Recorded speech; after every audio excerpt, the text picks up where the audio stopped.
Hello, ঈদের দিনে তোর অনুভূতিটা কেমন? আলহামদুলিল্লাহ, খুব ভালো। প্রবাসীদের ঈদ কিন্তু আসলেও আনন্দের হয় না, খুশির হয় না। নিজের স্বদেশের ভূমিতে প্রত্যেকটা মানুষ স্বাধীন, কিন্তু প্রবাসের মাটিতে প্রবাসীরা হাতকড়া আসামির মতো। প্রতিদিনই তাদের কর্তাবাবুদের অনেক অত্যাচার, অনেক আঘাত সহ্য করতে হয় অধিকাংশ প্রবাসীদের। এখানে তারা কোনো প্রতিবাদ করতে পারে না, শুধু তাদের চাকরি বাঁচানোর ভয়ে।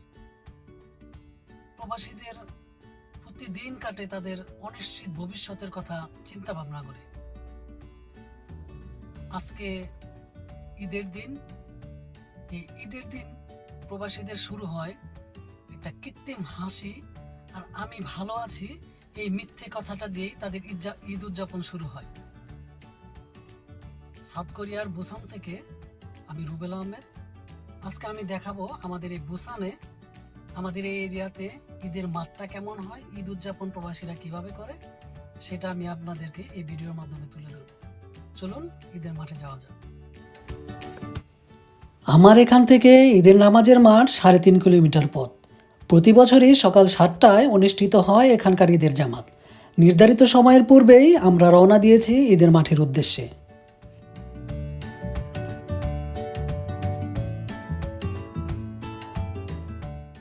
ঈদের মাঠে প্রবেশের পূর্বেই দেখা হয়ে গেল আমার কয়েকজন ভাই ও বন্ধুদের সাথে। তারপর সকলে মিলেই একসাথে রওনা হলাম আমরা। ভোর হতেই এখানে দলে দলে আসতে শুরু করেছেন বিভিন্ন দেশের প্রবাসী ধর্মপ্রাণ মুসল্লিরা।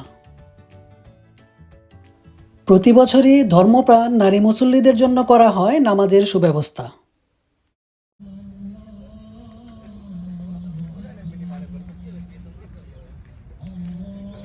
ঈদ উৎসব মানেই আনন্দ উল্লাস, পরিবার ও বন্ধুদের সাথে মিলন মেলা। কিন্তু প্রবাসীদের জন্য ঈদের আনন্দ হয়ে ওঠে এক ধরনের বিষাদে। দূরদেশে ঈদ উদযাপন করতে গেলে মনের মধ্যে সৃষ্টি হয় এক ধরনের ফাঁকা অনুভূতি। তাই প্রবাসীদের ঈদ মানেই মিশ্র আবেগের এক অনন্য অনুভূতি।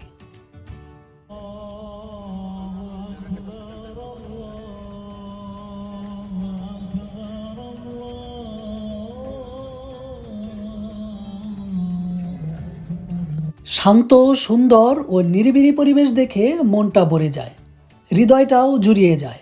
ঈদ ছোট বড়, ধনী গরিবের প্রভেদ ভুলিয়ে দেয়।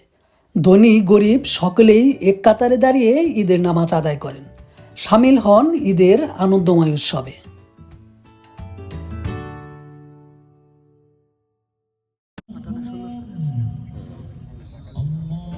অনেক প্রবাসী ছুটিতে দেশে গিয়ে পরিবার পরিজনের সাথে ঈদের আনন্দ উপভোগ করতে চাইলেও ভিসাগত জটিলতা, আর্থিক সমস্যা অথবা মালিকপক্ষের অবহেলার কারণে ঈদের আনন্দকে ভাগাভাগি করতে পারেন না পরিবার পরিজনের সাথে।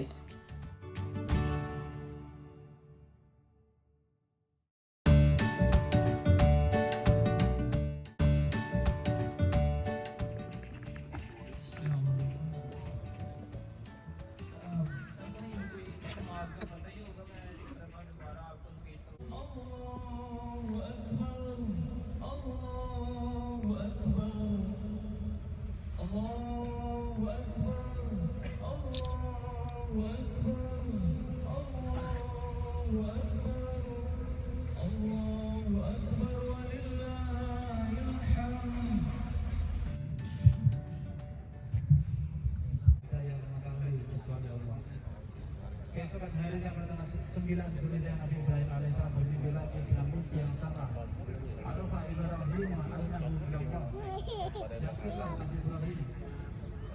Yakinlah Nabi Ibrahim alaihissalam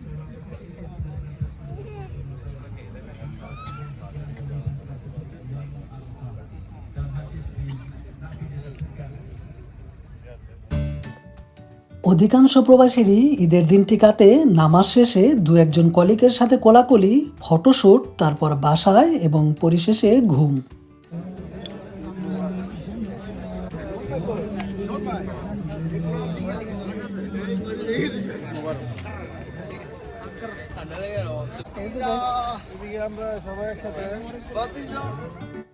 প্রবাসীদের জন্য ঈদ মানে শুধু উৎসব নয়, এটি এক ধরনের সংগ্রামও বটে, নিজেদের সংস্কৃতি, ঐতিহ্য ও প্রিয়জন থেকে দূরে থাকার বেদনা।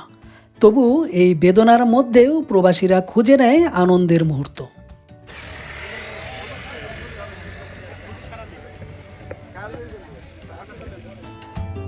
স্নিগ্ধ আকাশ আর সুন্দর পরিবেশে নামাজ আদায় করা দুয়ে মিলে মনটাকে করে তুলেছে প্রশান্ত।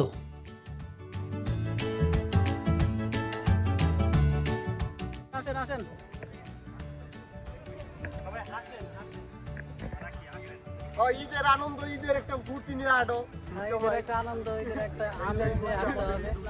আমাদের ঈদ শেষ, দেশের ঈদ আনন্দ যেখানে পরিবার, বন্ধুবান্ধব আর আত্মীয়দের সাথে আনন্দ উৎসবে কাটে, সেখানে প্রবাসীদের ঈদ কিছুটা নিঃসঙ্গতার ছোঁয়া বয়ে আনে। ফোনের পর্দায় বেসে ওঠা পরিবারের হাসি মুখ দেখে কিছুটা স্বস্তি পেলেও কাছাকাছি থাকতে না পারার কষ্টটা থেকেই যায়।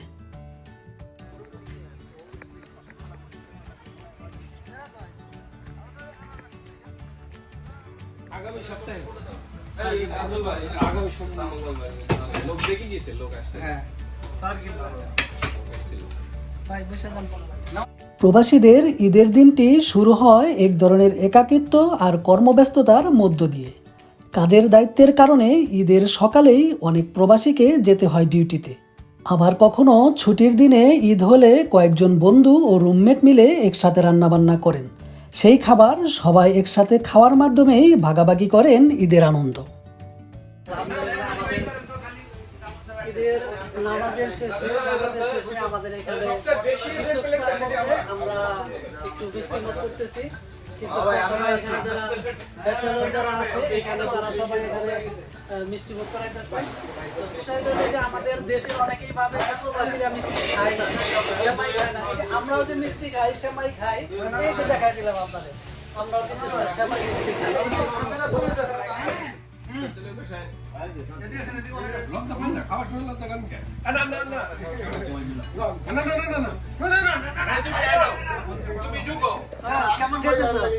আলহামদুলিল্লাহ হ্যালো, ঈদের দিনে তোর অনুভূতিটা কেমন? আলহামদুলিল্লাহ খুব ভালো। খুব ভালো, যাক আলহামদুলিল্লাহ। স্যার, আপনার অনুভূতিটা কেমন? আলহামদুলিল্লাহ ভালো। এই যে ঈদের নামাজ পড়লেন সব পরিবার পরিজন ছাড়া একা একা, কেমন লাগতেছে? সবাইকে মিস করতেছি।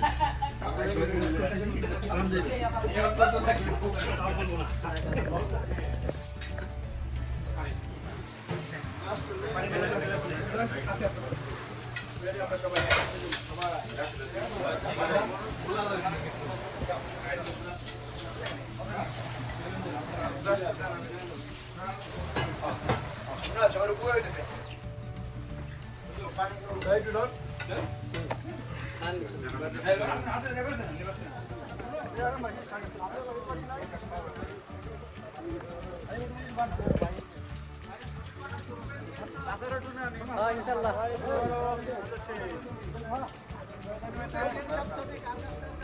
প্রবাসীদের ঈদের দিনটি শেষ হয় একরাশ বেদনা আর আগামী দিনে পরিবারের সাথে থাকার আশা নিয়ে। প্রবাসীদের ঈদ একসঙ্গে আনন্দ ও বেদনার মিশ্রণ।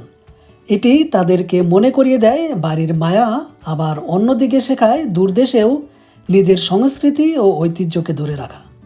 প্রবাসীদের ঈদ তাই শুধু একটি উৎসব নয়, এটি জীবনের এক বিশেষ অধ্যায়, যা তাদেরকে করে তোলে আরও বেশি সংবেদনশীল এবং মানবিক।